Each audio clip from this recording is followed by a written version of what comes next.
Voilà, gloire à Dieu, soyez bénis dans le puissant nom de notre Seigneur Jésus-Christ. Restez à l'écoute de cette vidéo, mes frères et sœurs. Et j'ai une pensée à vous partager, non pas ma pensée, mais la pensée de Dieu. Cette pensée qui vient du ciel, qui est venue se placer sur mon cœur, et je voudrais vous la partager par l'intermédiaire de cette vidéo. Restez à l'écoute, n'oubliez pas de vous abonner, et surtout, n'oubliez pas de liker et de partager la parole de Dieu, car c'est tout ensemble, mes frères et sœurs, que nous faisons l'œuvre de Dieu. N'oubliez jamais, nous sommes membres d'un corps, et nous formons le corps du Christ sur terre. Mais en sachant et ne jamais oublier que le Christ, il est le chef de l'Église, et il est la tête. Et c'est lui qui doit nous diriger et nous contrôler. Amen. Alors voici le message, la pensée de Dieu que j'aimerais vous partager. Comment faire lorsque nous sommes critiqués? Qu'est-ce que nous devons faire lorsque nous sommes critiqués et, je dirais, calomniés, salis? Qu'est-ce que nous devons faire? Alors, bien sûr, vous me connaissez. Je dis la vérité, à savoir, j'ai reçu l'esprit de vérité. Alors, c'est plus fort que moi, mais il faut que la vérité sorte de ma bouche. Car la vérité est en moi, elle vit en moi. L'esprit de vérité. Alors je ne cache rien. Et comme maintenant vous me connaissez, je ne cherche pas à me faire des copains. Je ne cherche pas le succès et puis me faire aimer de partout en prêchant toujours le miel. Mais je ne peux pas. Je ne peux pas. Il y a un esprit en moi et cet esprit de vérité me donne à annoncer la vérité. Alors, il n'y a pas que du miel dans l'évangile des Écritures de la Bible. Il y a aussi du désinfectant. Et regardez les temps qu'on vit aujourd'hui, mes frères et sœurs, nous vivons les temps de la fin. Ces temps d'apostasie où que beaucoup d'églises est par terre. Beaucoup d'églises sont malades. Et on continue à donner du miel, du miel, du miel, du miel. Et cela va faire qu'empirer. Ça, c'est comme le diabète. Cette maladie, elle est terrible, le diabète. Si, eh bien, on consomme de la sucrerie, on va s'empirer et on ne guérira pas du diabète. Vous comprenez? Parce que c'est la même chose. Lorsqu'il y a des églises qui sont malades, je crois qu'il faut être assez franc de le dire. Et c'est important de le dire, il y a des églises malades qui ont besoin d'un désinfectant, mais on continue à leur donner du miel. Frères et sœurs, je suis mal vu. Ah, je vous le dis devant Dieu que je suis mal vu. Pas par tous, bien sûr. Je suis bien vu et aimé par celui qui aime la vérité. Mais celui qui n'aime pas la vérité arrivera toujours à me critiquer et même voire me détester. Mais le Seigneur Jésus-Christ m'a appris dans sa parole, dans les Écritures, car il est mon maître, et il m'a enseigné de bénir celui qui te persécute. Il m'a dit d'aimer mes ennemis. Mais pour vous dire que je n'ai pas d'ennemis. J'ai un seul ennemi, c'est le diable et toute son armée et les démons. Ce sont mes ennemis. Mais la race humaine n'est pas mon ennemi. Ça, c'est important. Maintenant, nous devons quand même se tenir en garde. Le Seigneur il dit, soyez prudents comme le serpent. Et pourquoi que le Seigneur a pris cette image, soyez prudents comme le serpent? Parce qu'un serpent, lorsqu'il entend un bruit, il se faufile, il s'en va. puis laissez-moi vous dire à ce sujet-là, mes frères et sœurs, on ne peut pas se rassembler avec tout le monde. Moi, personnellement, je ne peux pas me faire ami avec des chrétiens critiqueurs. Des chrétiens qui sont toujours en train de salir et de parler sur l'un et sur l'autre. Des chrétiens qui calomnient. Des chrétiens qui font des divisions. Je ne me reliais pas à des personnes toxiques. Ça pourrait être très dangereux, mes frères et sœurs, car la Bible dit que la mauvaise compagnie corrompt. Donc, nous aimons, c'est bon d'aimer, et nous devons toujours aimer, prier pour les personnes, mais faire attention lorsqu'on les fréquente. Hein? Voilà. Il faut être prudent, comme le Seigneur nous dit d'être prudent. Je vous envoie comme des brebis au milieu des loups. Et laissez-moi vous dire que le Seigneur, lorsqu'il dit « je vous envoie comme des brebis au milieu des loups », eh bien, les loups sont dans la bergerie. Hein, n'oubliez jamais cela. C'est dans le milieu de Dieu qu'il y a les loups. Je crois qu'aujourd'hui, on n'a plus le droit d'être naïf. Ouvrons nos yeux dans ces temps de la fin. Alors, pour venir au message, bien sûr, que je voulais vous partager,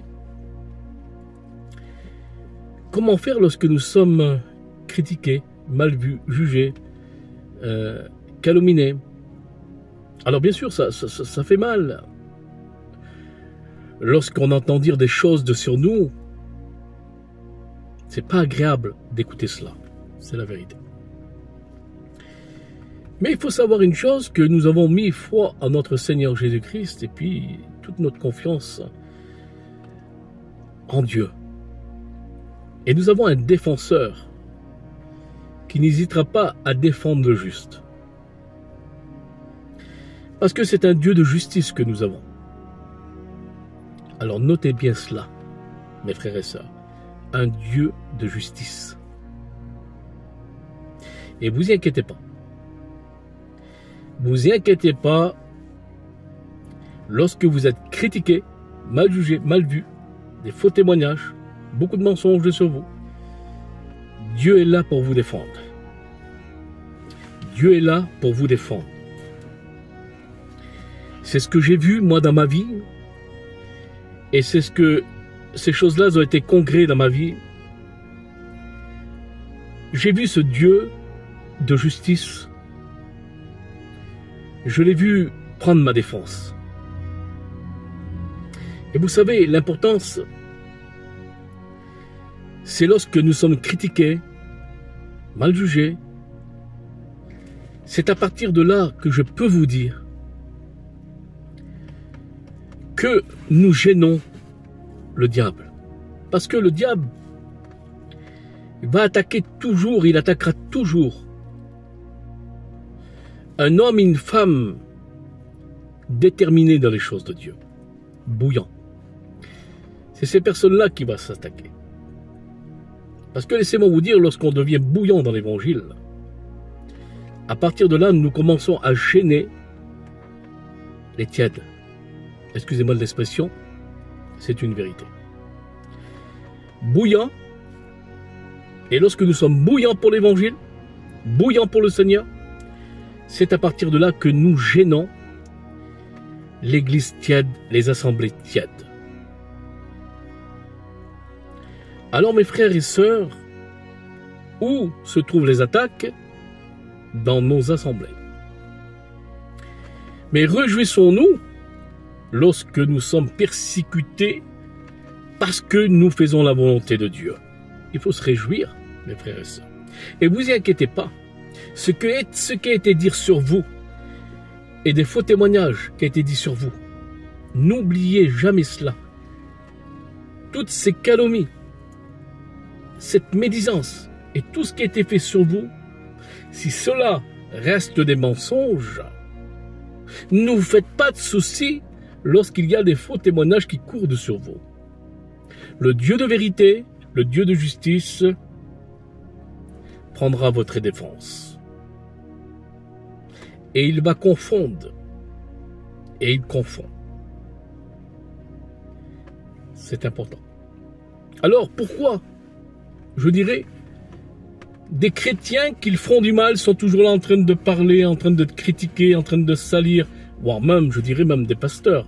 Parce que vous savez, je vais y aller un petit peu loin dans ce message.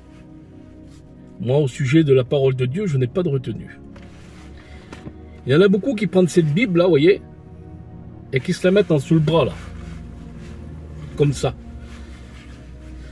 Et marcher avec un petit peu le cou raide et la tête haute. Pourquoi? Parce que j'ai une carte de pasteur et je suis reconnu comme un pasteur. Voilà. Maintenant, il y a des pasteurs qui mettent des divisions. Et ça, c'est la vérité. Il y a des pasteurs qui triquitent. Il y a des pasteurs qui calomnient. Il y a des pasteurs qui sont toujours dans les problèmes. Je dirais dans les problèmes, dans les disputes. Comme il dira l'apôtre Paul à l'église de Corinthe. À l'église de Corinthe. Je crains, et il dit l'apôtre Paul, lorsque je vous ai parlé, je n'ai pas parlé à des hommes spirituels, mais à des enfants en Christ, dira l'apôtre Paul, à des hommes charnels. Pourquoi il dit cela l'apôtre Paul? Il dit parce que parmi vous, il y a des disputes, des querelles, des divisions. Et vous savez, l'importance aujourd'hui, c'est que souvent, et regardez bien ce que je dis, c'est la vérité, dans les dénominations, on envoie aux écoles bibliques des frères qui se lèvent pour servir le Seigneur, mais sans la flamme, sans la révélation du Christ. Tout simplement parce que on a dit, tu seras un pasteur. À partir de là, on monte aux écoles bibliques, et puis aux écoles bibliques, on fait des études, et puis voici qu'il y a une formation enseignée, et puis à partir de là, on donne une carte, et puis à partir de là, on est reconnu comme un pasteur. Mais laissez-moi vous dire que sans la révélation de Dieu sur une personne, sans le feu du Saint-Esprit, sans la flamme, qu'est-ce que ça fera tout cela? Pour déjà commencer à servir le Seigneur, il faut naître de nouveau. Il faut arriver à maturité. Et lorsqu'on est à maturité, et lorsque nous sommes des hommes spirituels, c'est ainsi qu'il dit l'homme spirituel en juge de tout. Mais lui-même, il n'est pas jugé. Par personne. Pourquoi? Parce que l'homme spirituel peut discerner l'homme charnel, mais l'homme charnel ne peut pas discerner l'homme spirituel. Et tout est là, mes frères et sœurs. Oui, il y a aussi des pasteurs qui critiquent, des pasteurs qui font beaucoup de problèmes, des pasteurs qui ont des clans. Voilà, des clans.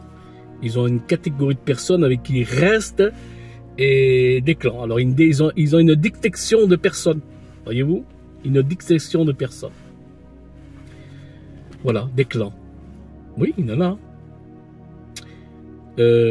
Excusez-moi hein, pour ce message. Et je n'ai pas à m'excuser. Je vous dis la vérité.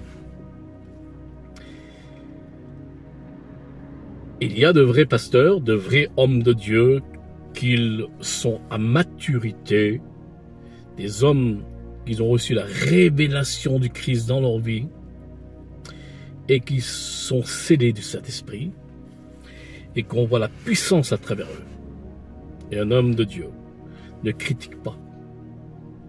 Je le dis devant Dieu. Un homme de Dieu ne doit pas critiquer. Il dénonce, bien sûr. Quand il faut dénoncer le mal. Il faut dénoncer les œuvres du diable. Mais on ne s'attaque pas à la chair et au sang. On ne s'attaque pas à l'homme. Parce que le but du combat, c'est ne pas combattre les hommes. C'est combattre le diable et Satan. Et combattre ses œuvres. Et détruire ses œuvres. Et dénoncer ses œuvres. Lorsqu'ils sont camouflés et cachés. Mais on ne combat pas les hommes. Et ça, c'est important. Parce qu'il y en a beaucoup qui sont trompés de combat. Hein, qui combattent les hommes. Mais ça, c'est un combat raté. Hein. Alors, vous inquiétez pas, mes frères et sœurs. Vous êtes critiqués. Bien, merci Seigneur. Vous gênez. Mais lorsqu'on est critiqué, il faut savoir une chose à ce sujet-là. Il dira, l'apôtre Pierre, dans 1 Pierre au chapitre 3, on va lire ensemble, à partir du verset 12. Car les yeux du Seigneur sont sur les justes Les yeux du Seigneur sont sur les justes, et ses oreilles sont attentives à leurs prières. Mais la face du Seigneur est contre ceux qui font le mal et qui vous maltraitent. Écoutez ça, et qui vous maltraitent. C'est vous et qui vous le maltraitent. Pourquoi? Parce que vous êtes zélés pour le bien. Alors, je relis, c'est important. Car les yeux du Seigneur sont sur les justes, et ses oreilles sont attentives à leurs prières. Mais la face du Seigneur est contre ceux qui font le mal et qui vous maltraitent. Si vous étiez zélés pour le bien, d'ailleurs, quand vous souffrirez pour la justice, vous serez heureux. N'ayez d'eux aucune crainte et ne soyez pas troublés. Mes frères, ne soyez pas troublés lorsque vous êtes maltraités, jugés, calomniés, salis. Surtout, faites confiance à votre Dieu de justice, le Dieu de vérité. Laissez-le et laissons Dieu notre défenseur. C'est lui. Et comme il dit dans sa parole, à moi la vengeance et la rétribution. Alors laissons ce Dieu de justice, ce Dieu de vérité. Vous inquiétez pas, nous avons un Dieu juste. Et il dira à la suite, mais sanctifiez dans vos cœurs Christ le Seigneur. Amen. Étant toujours prêt à vous défendre. Voyez-vous? Avec douceur et respect, devant quiconque vous demande raison de l'espérance qui est en vous. Ayant une bonne conscience, enfin que la même où il vous calomnie, comme si vous étiez des malfaiteurs, ce qui dégriant votre bonne conduite. En Christ, soyez couverts de confusion, car il faut mieux souffrir si telle est la volonté de Dieu, en faisant le bien qu'en faisant le mal. Alors excusez-moi pour la lecture, je ne suis pas très brillant dans la lecture, mais il vaut mieux souffrir en faisant le bien qu'en faire le mal. C'est une persécution, c'est la persécution lorsque nous sommes salis, lorsque vous êtes salis, lorsqu'on vous salit, lorsqu'on vous critique, lorsqu'on vous calomnie, lorsqu'on donne de faux témoignages sur vous, c'est une persécution. Mais là il dit, il vaut mieux souffrir en faisant le bien. Alors, qu'est-ce qui veut dire l'apôtre Pierre à ce sujet? Ça veut dire que nous devons les bénir. Bénissons ceux qui nous maudissent. Parce que laissez-moi vous dire une chose, que la critique, la calomnie, les faux témoignages, c'est de la malédiction. C'est maudire. Mais nous, on doit bénir. Bénissez celui qui vous maltraite, dira la Bible, et souffrez. Par contre, c'est important ça. Prenez ça en conscience, mes frères et sœurs. Souffrons dans le sens que pour le bien. Ne rendons pas le mal par le mal, mais rendons le mal par le bien. Bénissons. Et c'est comme cela que nous aurons la victoire. Vous inquiétez pas, tout est noté dans le ciel de gloire. Tout est noté. Tout est noté. Alors, si vous vous posez la question, pourquoi on est autant attaqué, eh bien, au sein de l'Église? Eh bien, parce que tout le monde n'est pas né de nouveau. Voilà. Il y a le blé, il y a l'ivraie. Mais bon, il faut savoir une chose, que c'est Dieu qui fera le tri, pas nous. Ça ne nous regarde pas. C'est Dieu qui fera le tri. Et il le fera bien, vous inquiétez pas. Il ne se trompera pas, lui. Nous, on peut se tromper. Parce qu'en voulant enlever l'ivraie, comme il le dit dans la parole de Dieu, on peut se tromper et en même temps, on risque de toucher au bon grain. Alors, laissons tout comme cela et laissons Dieu juger. Que Dieu vous bénisse.